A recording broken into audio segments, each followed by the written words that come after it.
So, welcome everyone. Let us start. So, would anyone like to read the vows for us? One by one, I think few of us, so each one can read. Yeah, Jayashri Yeah, ji? Yeah, yeah, you would like to go? Yeah, okay. yeah, Yeah. I'd like to.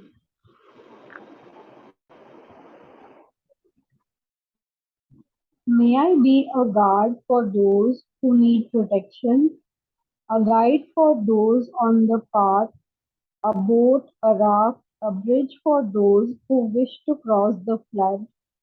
May I be a lamp in the darkness, a resting place for the weary, a healing medicine for all who are sick, a vase of plenty, a tree of miracles, and for the boundless multitudes of living beings, may I bring sustenance and awakening, enduring like the earth and sky, until all beings are freed from sorrow and all are awakened.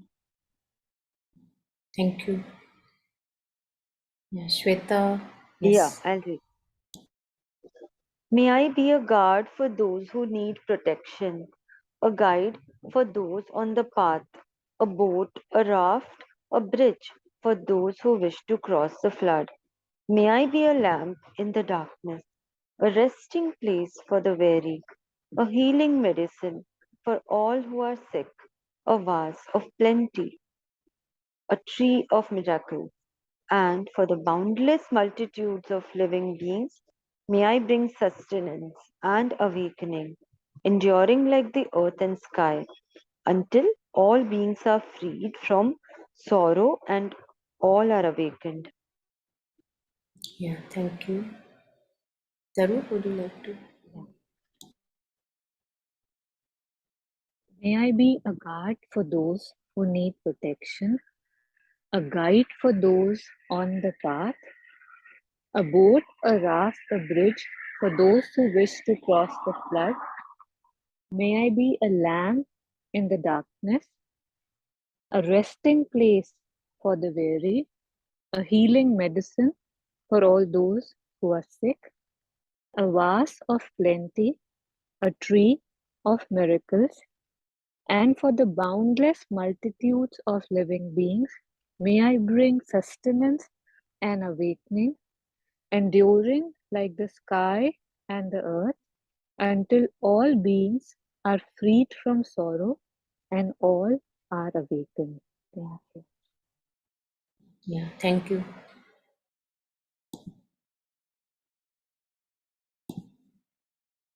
So, today we have to start with verse, I think it's 14. 13 we, I think, finished touching upon. So it's this one that we have to pick up today. The supreme wisdom is to not grasp onto anything as the self. So before we begin the teaching on this, let us go through the lines again. Yeah, so one by one, maybe we can read these just to remind us again and again. So would anyone like to start? Yeah, I'll Yeah, read. Can I read? Yes, please go ahead, yeah, Shweta. Yeah. Yeah, yeah. The supreme understanding is to realize the meaning of selflessness. The supreme spiritual discipline is to tame one's own mind. The supreme great quality is altruism. The supreme oral instruction is to observe the mind at all times. The supreme remedy is to know that nothing has self nature. The supreme conduct is to be in disharmony with the world. Yeah, thank you. Yeah, Jashi ji, would you like to go ahead next? huh. The supreme accomplishment is a continuous decrease of disturbing emotions. The supreme sign of accomplishment is a continuous decrease of wishes and wants. The supreme generosity is non attachment. The supreme ethical conduct is to pacify one's mind. The supreme patience is to take the lowest place. The supreme effort is letting go of activity. Yeah, thank you. And the last bit. Yeah. The supreme concentration is not altering the mind. The supreme wisdom is not grasped onto anything as the self. The supreme spiritual teacher is the one who exposes our hidden flaws, and the supreme instruction is the one that helps us to strike at those flaws. The supreme companions are mindfulness and alertness. The supreme inspiration is enemies, hindrances, disease, and suffering. The supreme method is to be neutral. The supreme way of benefiting is to help others enter the Dharma. The supreme benefit is a mind that turns towards the Dharma. Thank you. Thank you. Thanks, everyone. So let us take up this verse 14. The supreme wisdom is to not grasp onto anything as the self. So I think here we can also connect with mother's teachings, because Sri Aurobindo and mother, they say that our work in this human life is to move from the desiring sticky self to our true self. Even in Buddhism, we hear again and again that mind is very sticky. It sticks on everything. It sticks to ideas, opinions in the mind. It sticks to people. It sticks to, okay, if it has happened with me once, one I want to repeat it, I want again and again. That's how desires operate. So this stickiness that we have, if we had a painful experience, again the mind sticks to that painful experience. So Mother and Sri Aurobindo also say that we have to use this human birth to notice and understand the stickiness, that yes, it is there, and whenever it is there, we suffer. So if I am grasping onto anything to make it a part of me, it cannot, I cannot possibly grasp it. And the other thing is that even if I grasp it, it doesn't give me that lasting contentment that I'm thinking about. That if only I get this person in my life, if only I get this job, then I will be fulfilled. So nothing in manifestation can fulfill us. Why?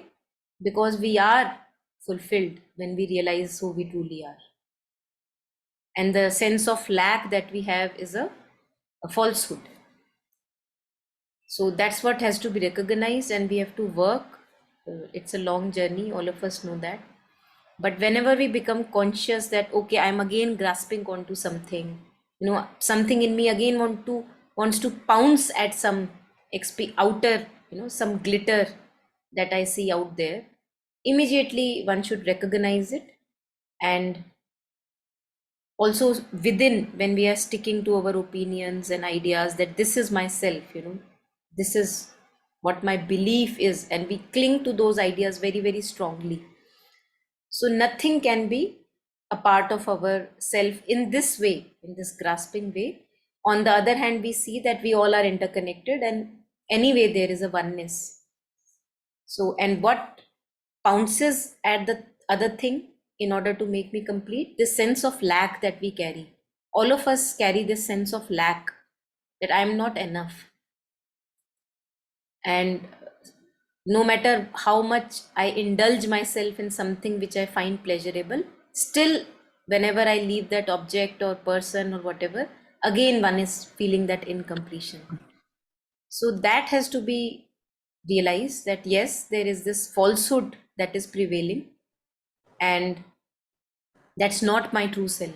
That's not my true self. And one has to go in the search of one's true self, as Mother says.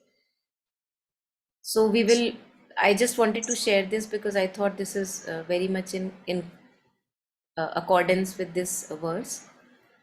And now we are going to just, I'm going to put up the teaching.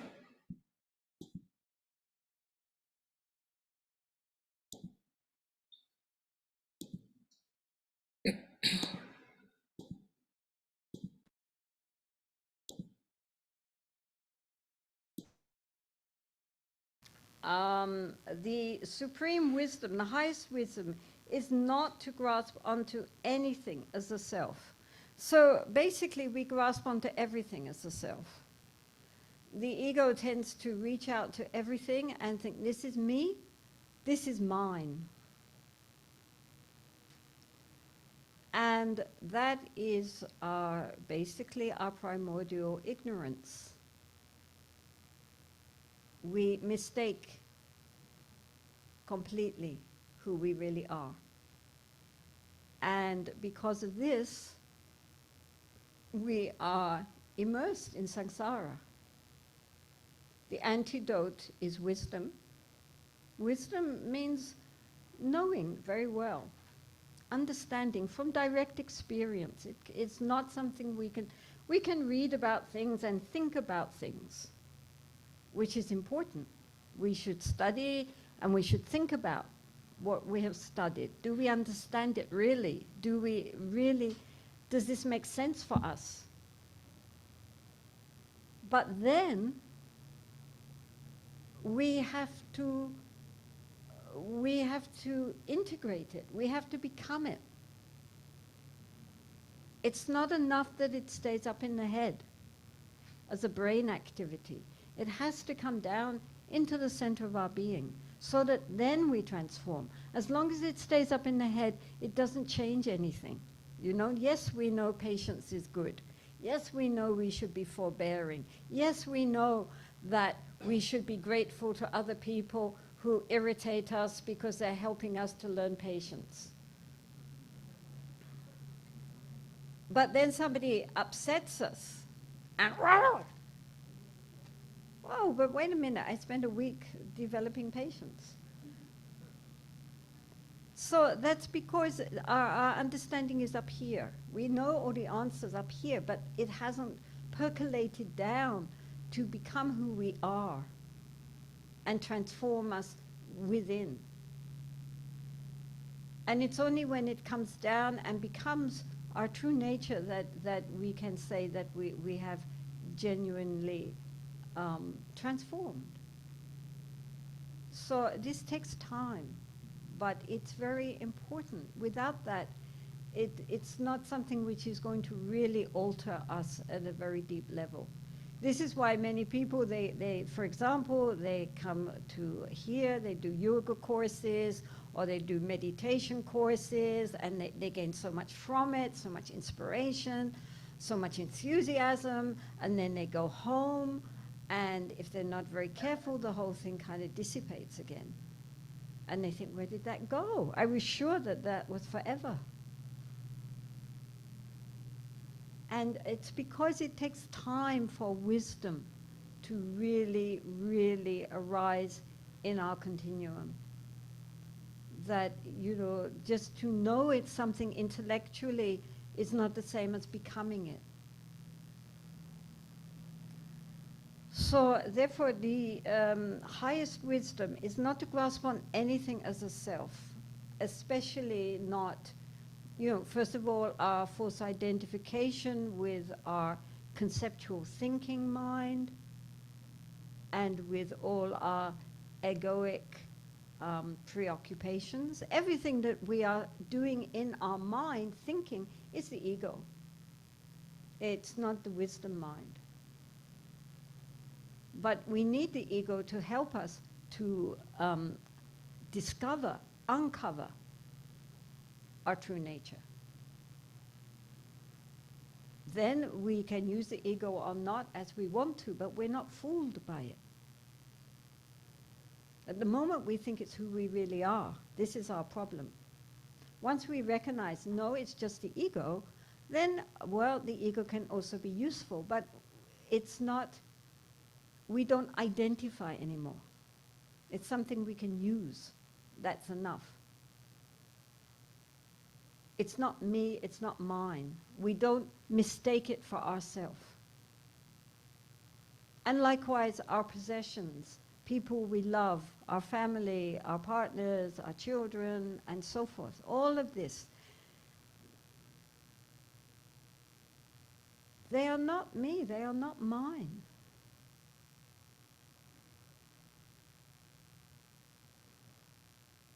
We have to learn to love, genuinely love, without attachment. Somebody asked that question yesterday, and of course it's a very deep question which comes up again and again, because people confuse attachment or detachment, non-attachment, with coldness, with not caring. But that's completely wrong. It's attachment which is a problem, because attachment holds on, it grasps on tightly, never wants, you're mine, therefore you must act like this and this and this in order to make me happy, because you belong to me. And this is what causes so much problem in the world, in families and in relationships. Sometimes, simplistic as it is, I say the difference between attachment and love is that attachment says, I love you, therefore I want you to make me happy. And love says, I love you, and I want you to be happy. Whether that includes me or not is irrelevant. I mean, we hope it will include me, but if it doesn't include me, still, may you be well and happy. That's the important thing. That's love, when you're thinking of the other's happiness. Otherwise, attachment is just another form of ego enhancement, ego grasping. It's not love. We shouldn't mistake it. Love is like the sunshine. It just shines on everybody. It doesn't discriminate. Of course, some countries are hotter than others. You might think the sun was favoring those countries. And, those people who karmically we have a relationship with, naturally, we are going to give them special care and love. But still, we have to recognize them as they are following their own karma and give them space to be who they are, instead of wanting them always to be how we want them. So, I mean, I could go into this forever, but we have to get on.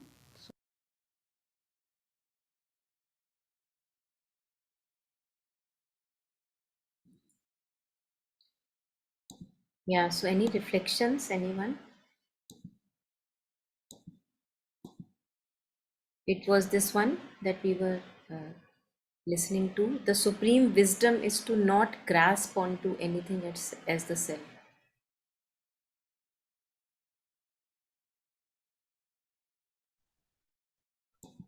Uh, Yes, Jashri? I feel when there is love, there will be attachment, or I can say when there is attachment, then obviously there will be love towards the person. Hmm.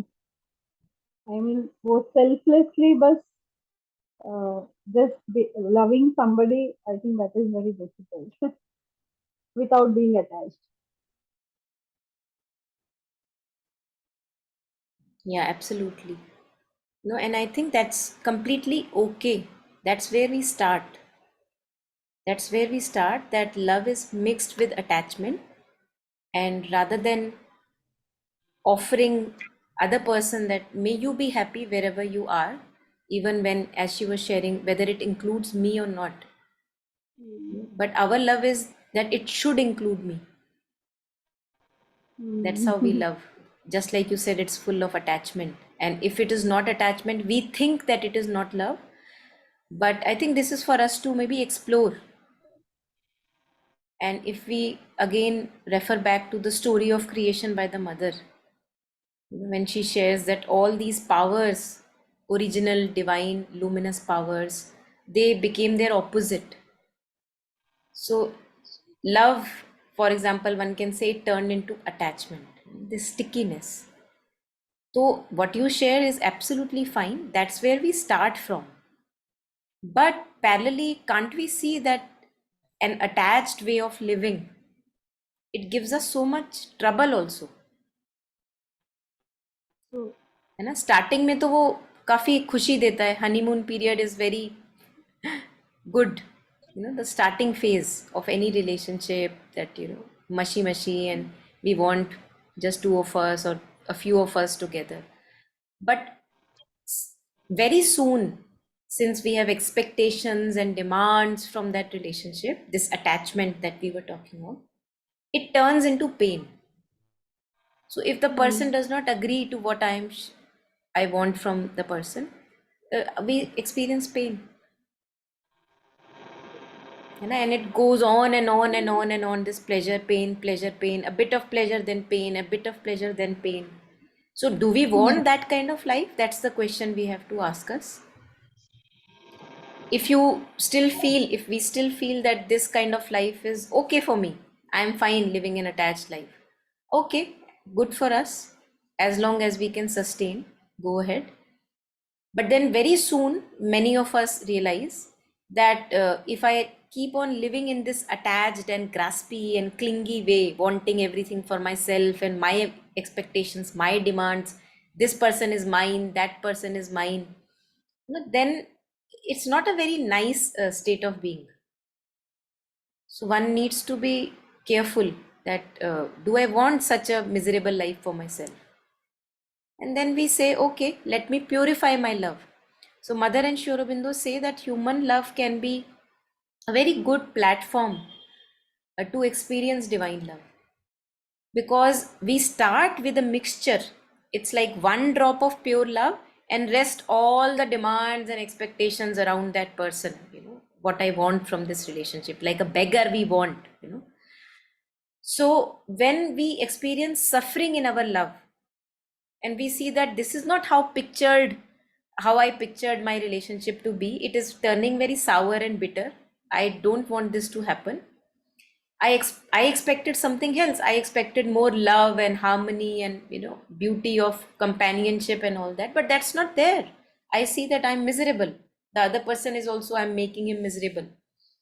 So then, if there is actually some true love, it is very, very possible, it's not impractical, that in that relationship that we have, we make it a path of self-giving.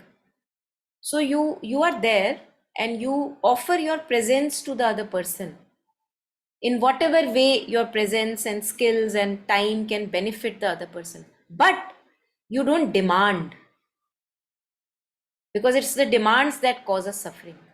So in yourself, you become fully capable of nurturing, taking care of yourself, and having a close intimacy with your own self, which we call also an intimacy with our divine presence. So in yourself, you slowly become complete, because you see that if I am not complete, and if I want the other person to complete me, how much misery it causes me and the other person. You see it. And now you decide that, yes, but I still love the person. So what can you do? You offer yourself, just like in divine surrender to the divine. We talk about surrendering our life to the divine. What do we say? I offer my life, being and mind and thoughts and feelings to you. So just like that, in human love also, this can happen, that slowly we get rid of all the mixing components, all the expectation, demands, greed, jealousy, feeling victim, blaming the other. So all this kind of gets sorted, it gets cleared away. And only that remains, which is love. And it's an unattached love. Love is not attached in its purest form. It's not an attached phenomena. It just is love. When you are there, you want to benefit the person.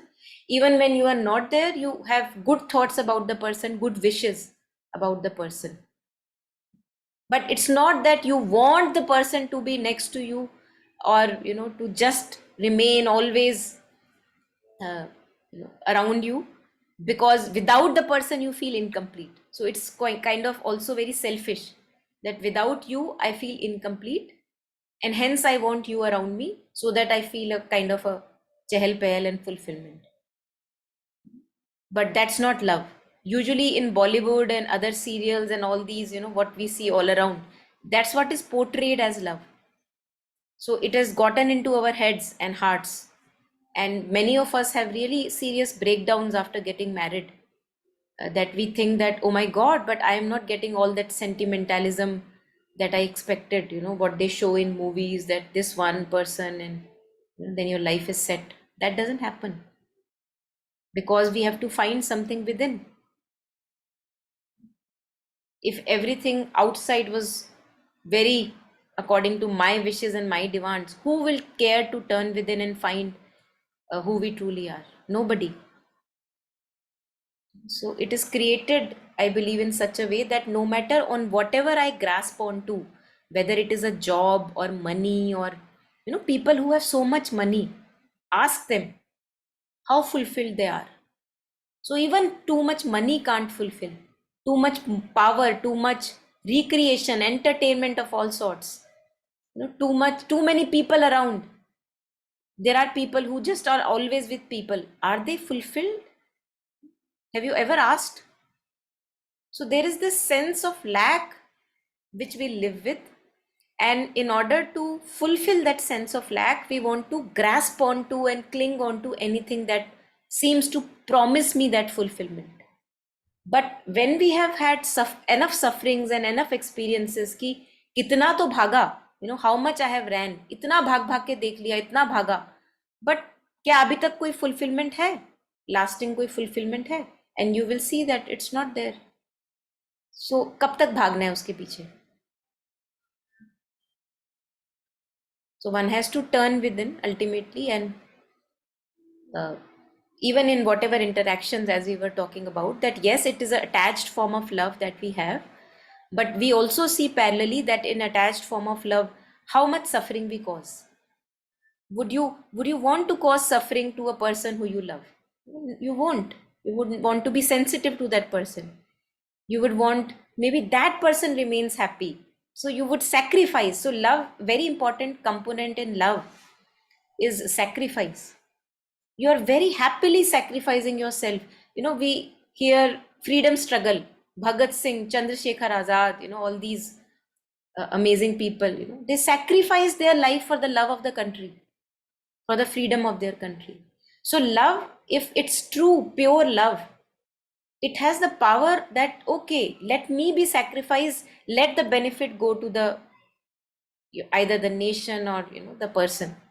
So love also has a component of sacrifice, but the way we live in this attached kind of love, we want the other person to sacrifice him for my own needs.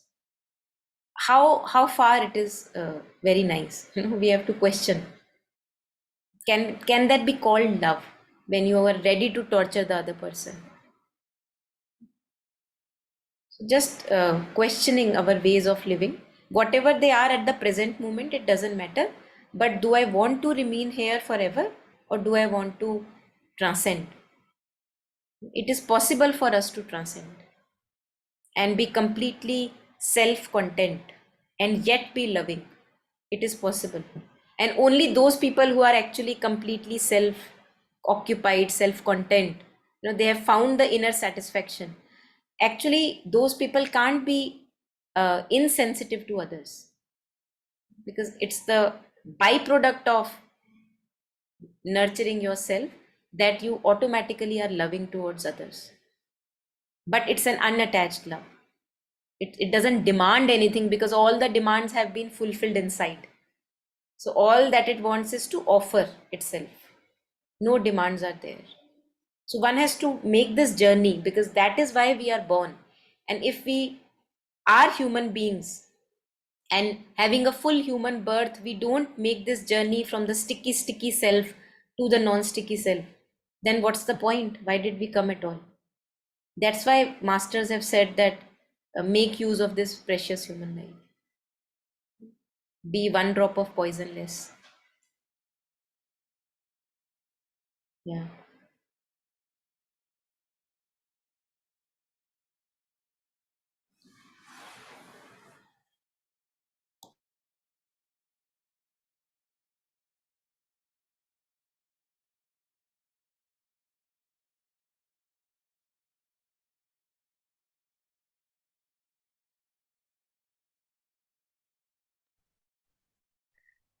This loving without grasping may it be a thing, a memory, a circumstance, a person. When I think it really needs a very hard hit on our system because it feels like it's as close to me as my breath. Like just using that as an example, that it just, you know, how we talk about slippery slopes. Like I might not even want something, and somebody would say, "Hey, why don't you see that? That's so good," and then it would look good on you, you know, and then you see that, oh yeah, you know, there's something changes inside. Like, and it's shocking that, you know, I didn't even want it. And now I'm grasping for it. And grasping doesn't necessarily mean that, you know, your whole life is dedicated to it. Like, you know, I think one very good thing is to realize that let's not talk about extremes, right? Because we hear things, we read things, and we say, no, it's not applicable to me. Grasp, I don't grasp. Lust, I don't lust. Greed, I don't know greed, you know, and yet when we get the eyes to see things intimately, we see so many small movements that are happening towards this. So just wanted to share again about this, that this grasping aspect कि मुझे कुछ मिलेगा, मुझे कुछ मिलेगा, मैं कुछ बनूंगा. You know, I'll do this, and maybe, you know, people would think I'm a good speaker.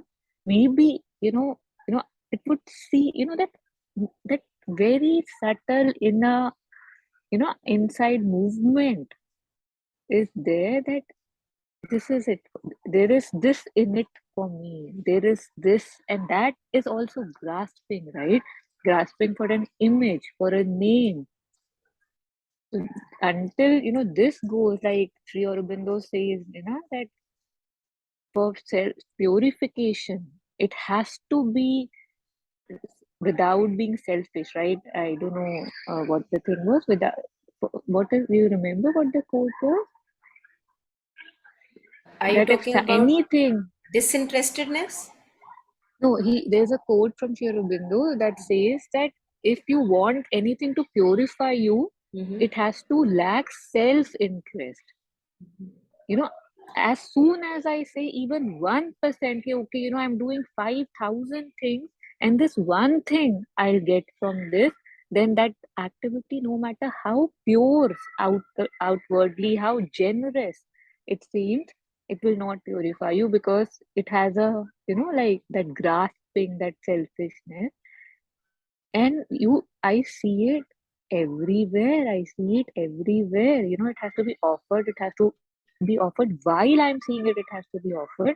So just wanted to say that this grasping, that kuch to, you know, okay, like for example, I know I've used this before, that if I tip a waiter, if I give him a good tip, I look at his face, that is he acknowledging, right? Like, कितने गिरे हुए हैं हम in general. I don't know what we get from the subtle cues that we are looking for around. Okay, if I smile at somebody on the street, did they smile back, right? Like, but this is also grasping. Yes, I want to grasp to that.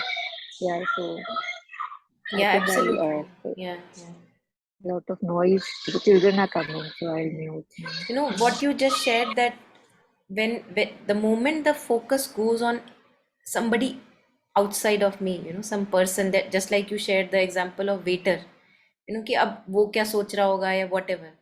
In that particular moment, if we notice, we are not with ourselves. We have left, we have abandoned ourselves. So either we can say we are not with our breath, or we are not with the mother. We just, as mother shares, no, that the day you are unhappy, just tell yourself that you are insincere today. You know, that you want something more than the mother. You know, ये enough नहीं है, mother is not enough. Now I want that approval on his face, or something extra, some name, fame, some respect. And then disappointment comes when it is not given. So also, as you were sharing, becoming very, very conscious of these ripples that keep on rising, and continuously, I think there is no other way to continuously become conscious of them and offer them, and not to follow their dictates. In Buddhism also, they say, that the moment you become conscious of this inner ripple of ego, some image, some name, some fame, something that you want from external situation, you look at it and you say, for how long I have seen you, making me puppet around, but now I'm not going to listen to you. So some 4 or 5 lines these are there by, I think it's Shanti Deva. Yeah. And Kabirji says that as long as we have breath in the body, be sure that some or the other thing will come up and again want to grasp at something, want something from this world. So one has to be only vigilant. What Taru was sharing, that becoming conscious of our inner ripples, that what am I intending through this interaction? What is my true want? Checking our intentions within. And if there are evil intentions, ill will and evil intentions, not to follow them, because that is not my true self. And whenever we follow their dictates, we fall in trouble. Sooner or later, we fall in trouble.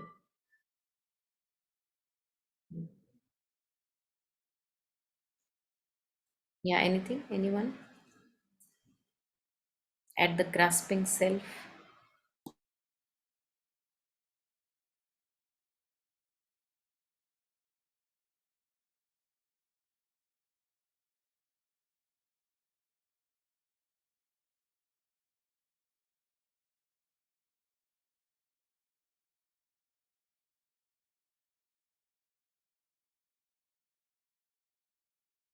I think one practice that Jetsunma shares in this aspect is that whenever we feel this ripple of grasping and wanting something, and uh, something in me arises and it says, "Oh, I want that."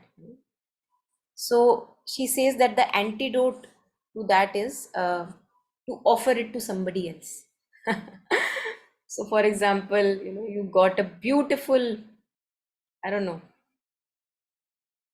or maybe you went to a shop, you are picking vegetables, as trivial as that, if that can be called trivial.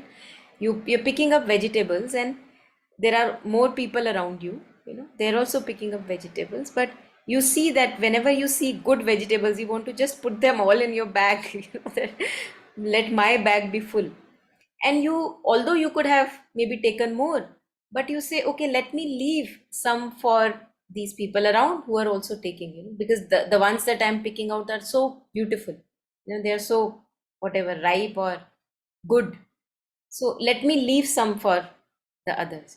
So sharing, and one example which I don't forget is Jetsunma once used an example that, for example, last piece of chocolate left, and if one is a chocolate lover, so something in me would want to just pick it up and put it in my mouth. And immediately, as I notice this greed and attachment, in myself, just as a matter of practice, I say, okay, who can I offer this to? And offering it to somebody else, something that you really, really wanted, that you offer. Usually, whatever we are giving is, we don't want it anymore, either they are clothes or books or whatever. So I think it's a very beautiful practice, that something which I actually would want to have, but because I want to practice and cultivate this, offering and not grasping, let me just offer it and see how the state of being is still without it. And you would see that still nothing is incomplete within me. Even without that object or without that, chocolate, I'm okay. I'm with myself, with the mother, with the divine within, and feeling still fulfilled. So it's a very good practice. Practicing generosity is a very, I believe, good idea, like an antidote to grasping. And I think before that, we went on reading and listening to one of the verses, which was the supreme generosity is non attachment. How beautiful how these two verses connect. That now we are reading not to grasp onto anything as self, and then parallelly, I can cultivate generosity if I want non attachment and non clinging. That whatever I want to cling at, okay, give it away. Practice generosity. So many times we sign for a few things, and maybe we are waiting for a table in the restaurant, example, very day to day example, and there is a queue of people, and your number comes first. So I'm not saying do it every time, just like a matter for just experimenting with it, practice offering your seat to the next person, and waiting after him, for example, and see what it does to you. So these little things, I think, good to experiment with. Life becomes very interesting when we do this. And we don't have to tell the other person that, look, I wanted that thing very badly, and see, I offered it to you. Because then there is no point. I think better done in secrecy. Yes. Yeah. Yes, Nandini. No, I was just thinking, like especially the traffic situations when pedestrians are walking, and obviously, yeah, very rarely cars or any kind of vehicle beats. But just to stop and say, okay, let the pedestrian go. Yeah, it's such a yeah. I like one of those gestures. I mean, Absolutely. Absolutely. Yeah. And many a times, because usually pedestrians are not used to see people in car driving with so much of care. So yeah, many a times they are not sure, really, do you want me to go ahead? me too. Yeah, that's such a surprise element. I mean, it also leaves you it leaves me with a little bit of humor, but but the surprise that, my God, somebody would actually stop, and allow you to sort of walk. It's so, yeah, the state of being. I mean, then it sort of makes you also think, right? We're so sort of become self-absorbed, no? Everything, the vehicle or whatever, you're driving or you're eating, like you said just now. And yeah, thank you. Yeah, thank you. And I think for mothers, it comes very naturally. So, as they say, it's a very good example of unconditional love, although it's still conditioned because it's my child and that's why I'm unconditional, Yeah, conditionally loving. yeah, But yeah. with mothers, we see this example that, for example, we are eating food together, mother and a child. So, Hmm. mother will stay hungry if the child wants more and there is Hmm. limited amount of food. Mother very happily would stay hungry and let the child eat. Hmm. This comes very naturally with mothers, yes, most of us. Yes. So it's a good base to have that example that yes, it is Example, yeah. possible. Yeah.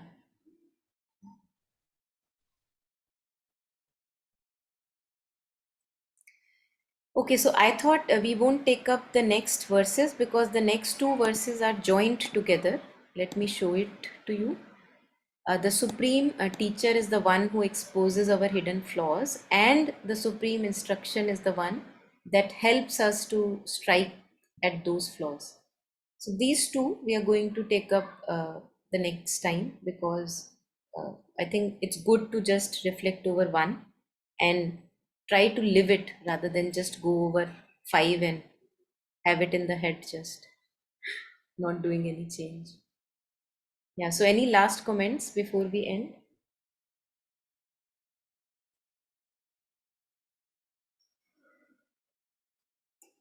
All right. Okay. So may everyone happily practices generosity of non-attachment and yeah, noticing our clinging and stepping back from that clinging. I think that would be really a wonderful social responsibility that one can offer. So thank you, everyone. Thank you for joining and listening and sharing.